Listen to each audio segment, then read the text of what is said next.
Hoy vamos a hablar de un tema bien bonito y esto debe de estar en sintonía los tomadores de decisión, los contadores y los auditores. ¿De qué vamos a hablar? Vamos a conversar un ratito de todo lo relacionado a el lenguaje de los negocios, es decir, de la contabilidad. En la contabilidad se tiene que tener mínimo 7 a 8 requisitos bien dominados, ¿va? Primero, para que la contabilidad sea un buen lenguaje, les recomiendo saber o conocer o haber leído bien las normas internacionales de información financiera. Esta es la base para poder hablar de contabilidad, ¿va? Cuando hablamos de contabilidad, el primer elemento que debemos de dominar es la base. ¿Y cuál es la base? Me van a decir ustedes, son las normas internacionales. Las normas internacionales son la base porque son los que han servido para poder presentar las cifras contenidas en los estados financieros. Es ahí lo importante de saber la base. Y en normas internacionales solo hay dos bases. La base que se conoce como Normas Internacionales de Información Financiera, NIF, desde la NIC 1 hasta la NIC 41, de la NIF 1 hasta la NIF 16, que es arrendamientos. Eso es lo que debemos de tener de base a la hora de hablar de cifras presentadas en los estados financieros. La otra cosa que yo debo de dominar bien son las políticas contables. Una política contable no es más que el requisito o lineamientos relativos que adopta la gerencia para poder confeccionar o elaborar los estados financieros. Quiere decir que la política contable es la base para el reconocimiento y medición a la hora de contabilizar las transacciones y estas ser reveladas en los estados financieros. La política contable, es ahí la importancia de que la gerencia, cuando va a elaborar los estados financieros o ya los elaboró y los presenta, tiene que presentar, además del juego de los estados financieros, tiene que presentar un resumen de las políticas contables que utilizó para poder preparar esos estados financieros. Es ahí la importancia. Tercer elemento clave, las notas explicativas. Las notas explicativas deben de cumplir un requisito mínimo y el requisito mínimo es la información que la gerencia debe de revelar a través de dichas notas, y estas son las que las normas le sugieren o le requieren que revele.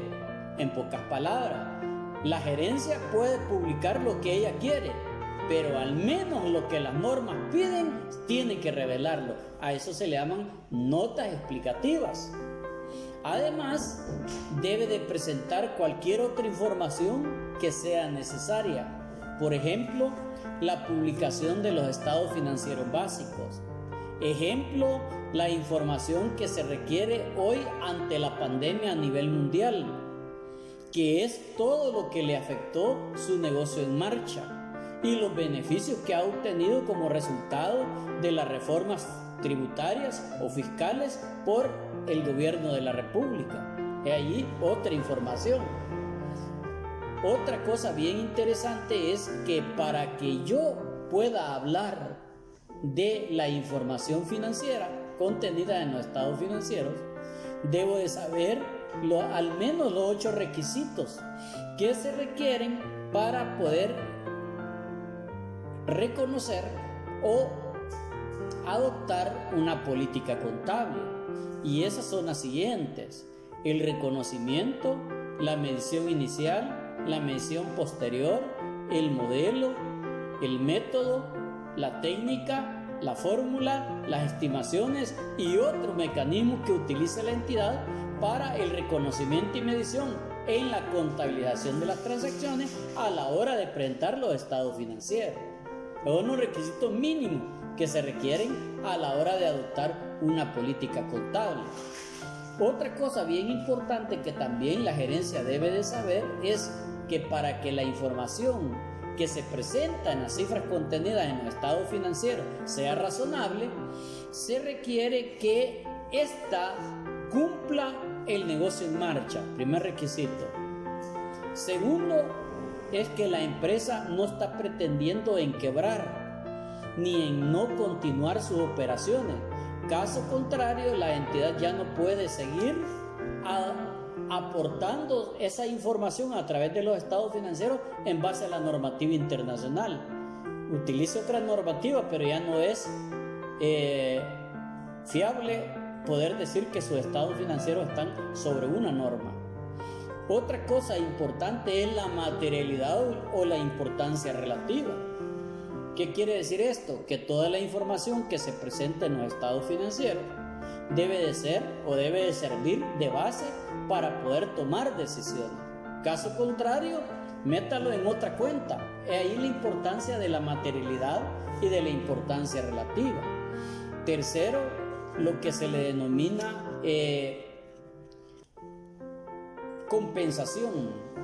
Que la compensación es terminantemente prohibido compensar una partida con otra, es decir, una de activo con pasivo, una de ingresos con gastos o viceversa, si la norma o la ley no le permite hacerlo. Fíjense, eso es bien clave. Y la cuarta y última cosa que debe de considerarse es lo que se le llama el devengo o acumulación. Nadie puede cargar o abonar si el suceso, la transacción o el evento ha sucedido. A eso se le llama devengamiento, no importando cuándo se paga o cuándo se recibe. Lo interesante de este principio subyacente es que yo debo de contabilizar una transacción cuando ocurre, no cuando se le ocurre. ¿Verdad que son cosas bien diferentes? Y lo último es que en la contabilidad hay una lógica. Y esta lógica es la siguiente: que cada vez que yo voy a cargar un activo, es lógico que alguien lo aportó. Debo de buscar el pasivo. Si el activo va a recibir X cantidad de efectivo y equivalentes de efectivo, es porque alguien lo pagó. Tengo que ir a ver las cuentas por cobrar, o alguien vendió. Voy a ir a ver las ventas. Si yo vendí, lógico, vendí mi inventario. Tengo que sacar el inventario. Por eso se le denomina que la contabilidad es un sistema. En el sistema nunca fallece. Entrada, proceso, salida. Entrada, proceso, salida. Es un sistema continuo o permanente. Mi sugerencia para todos los contadores: ante una transacción deben de hacer dos cosas después de verla contabilizada. Uno, analizar, y dos, concluir. Esos dos atributos básicos son lo que a la mayoría le hace falta. Por lo tanto, mi sugerencia va: contabilice, registra. 2, ya analizó, no le. Ya concluyó, no le. Entonces sígalo, todavía no ha terminado.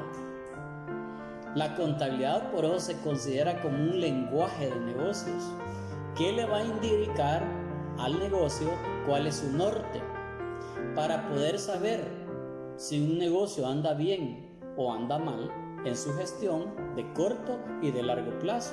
¿Qué debo de hacer? Fácil. Estudien el primer estado financiero, que se denomina estado del resultado integral. Segundo, examinen los activos corrientes y los activos no corrientes. Tercero, examinen el estado de cambios en el patrimonio.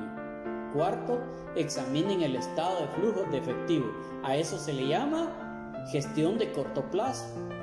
Para poder estudiar la gestión de corto plazo, ustedes necesitan también de habilidades gerenciales. Dentro de esas habilidades gerenciales les recomiendo por lo menos 3 o 4. 1, el método de tendencias, tanto vertical como horizontal. 2, el punto de equilibrio, donde ustedes no pierden ni ganan. 4, los ratios financieros o razones financieras.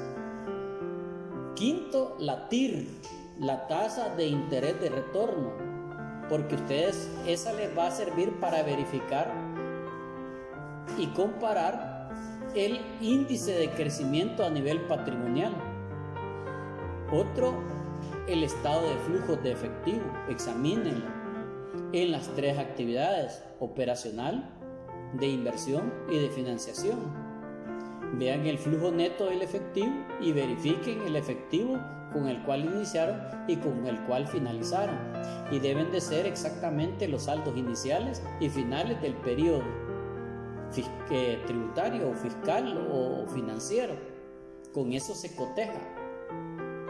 Si no cuadra, pues revísenlo nuevamente y después examinen la gestión de largo plazo.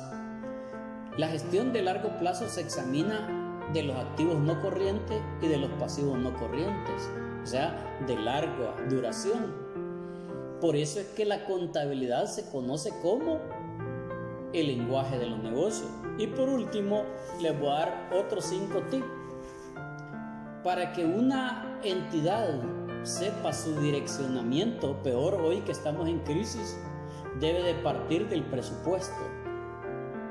Además, antes del presupuesto se lo tuvo que haber exigido el planeamiento estratégico, el cual también requiere que planifiquemos contingencialmente, peor hoy en estas circunstancias en que estamos. Tercero, deben de establecer todos los sistemas. Oigan, hablo de sistema. Cuando hablo de sistema, estoy hablando de permanente. Es el que él solo se corrige. De salvaguarda de activos. Ninguna empresa puede vender sin tener inventarios, ni control de los inventarios. Nadie puede vender al crédito si no tiene control de cuentas por cobrar. Nadie puede pagar si no tiene control de proveedores. A eso se le llama sistema. Tercer elemento, adopten el sistema de control interno COSO 3 sobre los 17 principios de control interno, desde ambiente del control hasta información y comunicación. 4, establezcan en toda la organización a nivel de gestión lo que se llama la eficiencia y eficacia de los resultados. 5, cumplan el ámbito legal, es decir, establezcan una matriz de riesgo sobre el cumplimiento de las obligaciones formales y sustantivas. O sea, al establecer una matriz de riesgo, ustedes están controlando las obligaciones formales y sustantivas de todas las leyes de la República.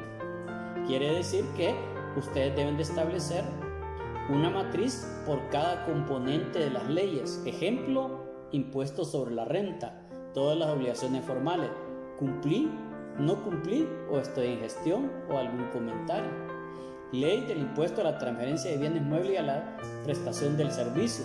Todas las obligaciones formales, enlístenlas y ponen en las casillas de la derecha: cumplió, no cumplió, está en proceso. Y así sucesivamente todas las leyes de la República. Y quinto y último, un sistema de contabilidad en base a normas internacionales. Y por último, por favor, aquí sí voy a hacer énfasis. 2 énfasis. 1, no vayan a contratar gente que no sea competente para el puesto. Yo sé que les voy a caer mal, pero me gusta caer mal, por decirles la verdad. Si yo voy a tener un contador general que no le gusta leer las NIF, perdónenme, no sirve. Tienen que cambiarlo. Todo contador debe de ser un fiel lector de las NIF y de las NIAs para las pymes, y sea auditor de las NIAs. Y por último, establezcan un fortalecimiento del capital intelectual. ¿Qué es el capital intelectual? Mándelo a capacitar. Es un recurso valioso para la organización. Si te gustó, te invito a que aprietes la campanita y que te suscribas en mi canal para recibir todas las notificaciones de los nuevos videos que estoy realizando constantemente. Gracias, cuídense.